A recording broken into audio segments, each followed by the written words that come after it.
And so he was a unique and talented man. And one time I was stranded at the terminal and I couldn't get home, and I was going to have to spend the whole night sitting in a chair in the driver's room trying to sleep. And I said, well, Eugene just lives a mile down the road.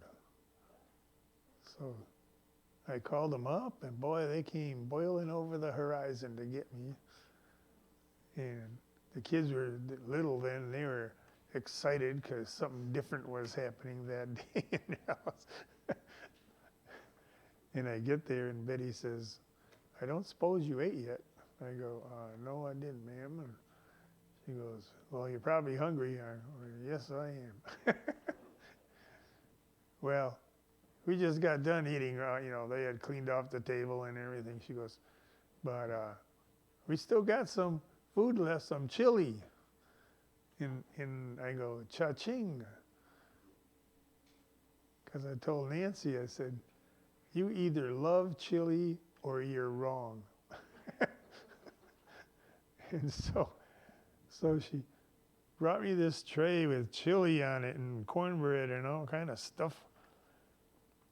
And I must have had a weird look on my face because she had got a weird look on her face, and she said, is anything wrong? Is everything okay? And I go, I think it's okay. I'm just trying to wrap my head around what I'm supposed to do eating this chili with this jar of peanut butter. And she just grabbed it and pulled. She goes, I'm just so used to giving Eugene peanut butter with everything. And I go, everything? Yeah. She goes, yeah. He eats a hamburger, gotta have peanut butter. He eats spaghetti, gotta have peanut butter. And I was telling some people yesterday, I go, I knew he liked peanut butter because that was his handle on the CB back when everybody had a CB. I said, what I didn't know was he didn't just like peanut butter, but he had a Christ-like agape love for peanut butter. And so we had a good night. What I want to talk about today is something we hear the word a lot, but I don't know how seriously we take it. It's the word covenant. God, we tend to think about the old covenant or testimony and the new one, but there were dozens of covenants that he made with man, and every one of them was important, and it nurtured us along. Because, a lot of people right now, they don't know God. They don't know him from Adam. And it's like, how in the world can you trust somebody that you don't know? And so he wants us to trust him, so he makes these covenants so that we know where he stands and we know where we stand. And as long as we, hold up our end of the bargain, he's going to hold up his end even if you don't. That's what's scary to me. He loves us so much that he's going to keep doing the right thing by us, even if we just keep backing out of it. He just chased Israel all over the place, trying to get him to come back. And I was surprised that the first time the word covenant was used in the Bible was Noah's Ark. I would have thought it came before that. But if you go to Genesis 6:18,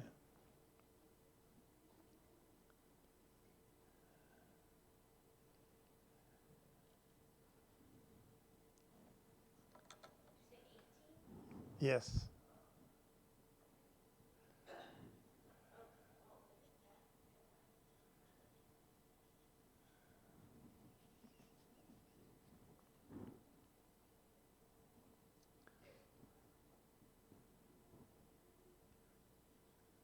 Okay. You know what? Go up a couple of lines because there's a but there, and we want to know what he's talking about. And this is the fashion which thou shalt make it of. The length of it shall be 300 cubits, and the breadth 50, and the height 30. And so I told you this once before. All the main battleships, aircraft carriers, every kind of heavy-duty ship is built on that ratio. Okay? Why? It can actually take a 90-degree roll and come back. So that's nice to know, isn't it? When you're out in the middle of the ocean and there's nothing, I mean, there's just nothing for you to hang on to or say, oh, well, I can swim to that island over there. No, there's no island. The closest land might be 7 miles away, straight down. So, you know, you want this thing to work, okay? So he says, after he tells them how long and all that to make it, the next thing is, a window shalt thou make to the ark, in a cubit shalt thou finish it above, and the door of the ark shalt thou set in the side thereof, with lower second and third stories shalt thou make it. So he's very specific about that. Behold, even I do bring a flood of waters upon the earth to destroy all flesh, wherein is the breath of life from under the heaven, and everything that is in the earth shall die. But with thee will I establish my covenant, and thou shalt come into the ark, thou and thy sons and thy wife and thy sons' wives with thee. And of every living thing of all flesh, 2 of every sort shalt thou bring into the ark to keep them alive with thee. They shall be male and female. Now, it's great, right, to have a boat. And you know there's going to be water involved. And, I mean, when you think about it, it says it had never rained yet. They didn't know what a flood was. I was getting a kick yesterday about, in the place we went to eat, they were playing It Never Rains in Sunny Southern California. I guess they better do something about that, because everybody over there is swimming. But he had to make this ark according to God's parameters. Because, like I said, it could take a 90-degree hit and come back. Okay? It didn't have to go anywhere. It just had to float. And so, you know, we always have pictures of 2 bows or something. It didn't need a bow. It just floated. It was a chest. That's all it was. But wouldn't you like to make sure it didn't leak? Would that be a top priority? Okay. And I didn't write it down, where it talks about him pitching it.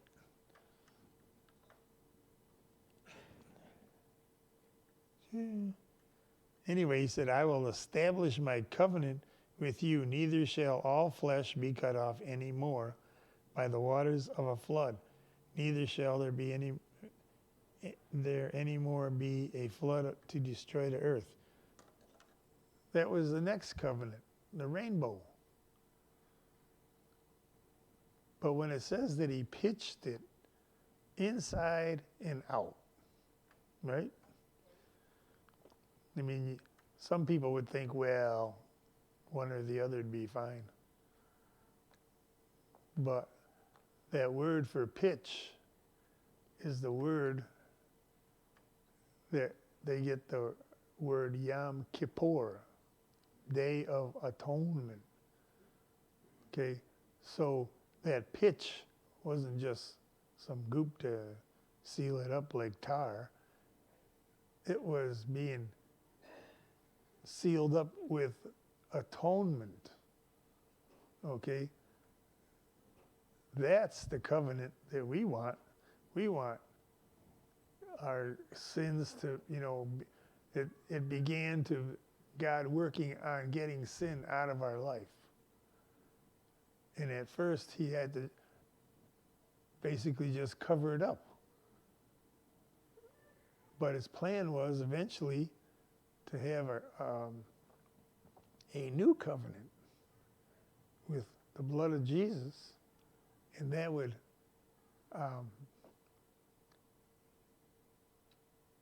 cause the sin to be removed. Okay? I don't know about you, but if I get all sweaty and working and everything and dirty, and I have to go somewhere, I don't just take off the old clothes and put on new clothes.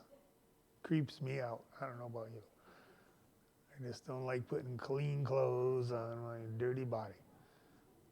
And that's basically what was happening. You didn't get to the crux of the thing, You got nice clean clothes on, but you stink to high heaven. And people are coming around you going, wow, you look nice, but wow. And so here was a covenant. I'm making this ark, and you're going to get in it, and you're going to be safe. I'm making this covenant with you. And so there had to be this atonement. There had to be this sealing, so to speak, okay? That water was not going to be kind to that ark. Okay, it rained for 40 days and 40 nights, and fountains of the deep were busting up, and all kind of stuff was happening. It wasn't a dream cruise or something. And this covenant had to be able to take all the hits that storm could throw at it and not leak for a long time. Now everybody thinks, oh, it rained for 40 days and 40 nights. That's how long it rained. They were on that boat for over a year. Okay? You want it to have watertight integrity. That's a naval term. Okay? During World War II, the United States Navy had damage control processes. Okay? The Japanese did not have this. If you hit one of their ships, it went down. If you hit one of our ships, we could save it, take it in and fix it up and put it back out there. The Battle of Coral Sea, they sunk the Lexington, but the Yorktown was all banged up. But they saved it. And they took it to Hawaii and they fixed it up in a record amount of time, like less than a week. And it was back in the fight, and the Japanese thought we didn't have that carrier. So at the Battle of Midway, we snuck a third one in on them. Where'd that come from? And there was a lot of things that, unless you lived aboard a ship, you wouldn't think about them. But we had suppression things. If a fire started, automatic CO2 would flood it. They didn't have that. If their gasoline caught fire, they didn't have a way of putting it out, a good way. And so when God puts you on this ark, it better be good. You don't want a leaking Lena, you know. You want something that's seaworthy and can take a hit. And so God made a covenant with them. You get on this ark, and I'm going to save you. Now, we know all what happened, but they didn't know what was happening. All of a sudden, get on this boat and bring all these animals, and I don't know. You know, the joke for years has been the ark was built by amateurs and the Titanic was built by experts. But they followed God's plan, okay? That's what makes the difference. Man keeps trying to make his own covenants with God. I think we should do this. Did God say to do that? No. So then it's not going to line up, okay? Thus did Noah according to all that God commanded him, so did he. We need to come to that place. You know, when you think about a covenant, what do you think about? Some kind of contract. Okay? You agree to do this, and somebody agrees to do that. But this is more than a contract. God's trying to instill in us a way of life. Okay? And as we go through this next week and whenever, all these covenants that he made with man are, every one of them is to our benefit. But man always looks at, oh, I have to do this or can't do that or whatever. You know, in the end, if you think about it, you don't really want to do those things. And the things you need to do, you know, people are always trying to get something done the wrong way. If they would just do according to all that God commanded him. Okay. What if he'd have built it? I don't got enough lumber. I'm going to just build it this big. It could have capsized. Okay? If you didn't pitch it within and without, it could have sprung a leak with nowhere to go, no dry dock, nowhere to go to fix it. Not even anybody that knows how to fix it. They're all dead. That's right. And so it better work right out of the box. And so when we think about this particular covenant, this is just one of them. Okay? He had covenants with all kind of people about different things, about getting the land, about circumcision, you know, we'll talk about this later, but a lot of people, when you ask them about David and Goliath, they say, well, God, let them practice on the lion and the bear. Ah, man, I don't know about it. I know he did, but I don't know if I'd want. All he had was a sling or his bare hands. I pulled him by the beard, you know. Seems to me that would just make him mad. but he was able to take these bear and lion out. Now I saw a guy get charged by a lion, and he shot it, and that lion still went from the back of the church to the front and hit him and knocked him down and tore his shoulder. It's not as easy as it sounds, even with a gun. Okay? So, what made David powerful enough to take out that bear and that lion? Covenant. He had a covenant with God. Okay? All those promises that he made in the wilderness and when they were coming into the land, they all kicked in for David. The biggest thing he said when he fought Goliath is, "Who is this uncircumcised Philistine that he should defy the armies of the living God?" He doesn't even have circumcision on his side. He has no deal with God. So he's already trash. I already got him. So he must have took that covenant serious. We need to learn God's covenants are serious. They're not just willy-nilly, you know.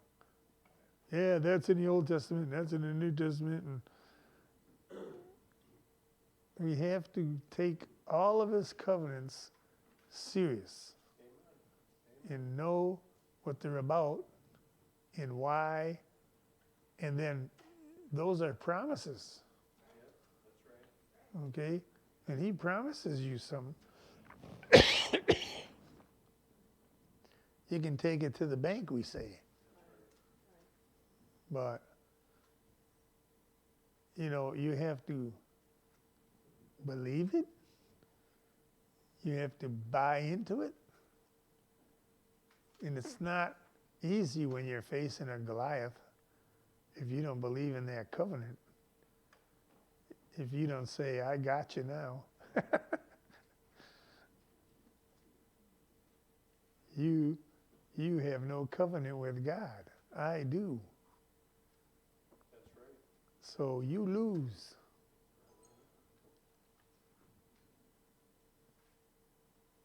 But it's, you know, when we talk about covenant, he made a covenant with Abraham. "Walk before me and be thou perfect." I want all your posterity to do this same thing. And it's weird because it says it's a token of our covenant, circumcision. So what's that mean? If I say, "I'm an Israelite," prove it. Well, looky here. Be kind of a strange thing to do, wouldn't it? But I'm sure at some point somebody had to. I was reading a book one time about when the Greeks took over Israel, and so many of the Israelites wanted to be Greek. They wanted to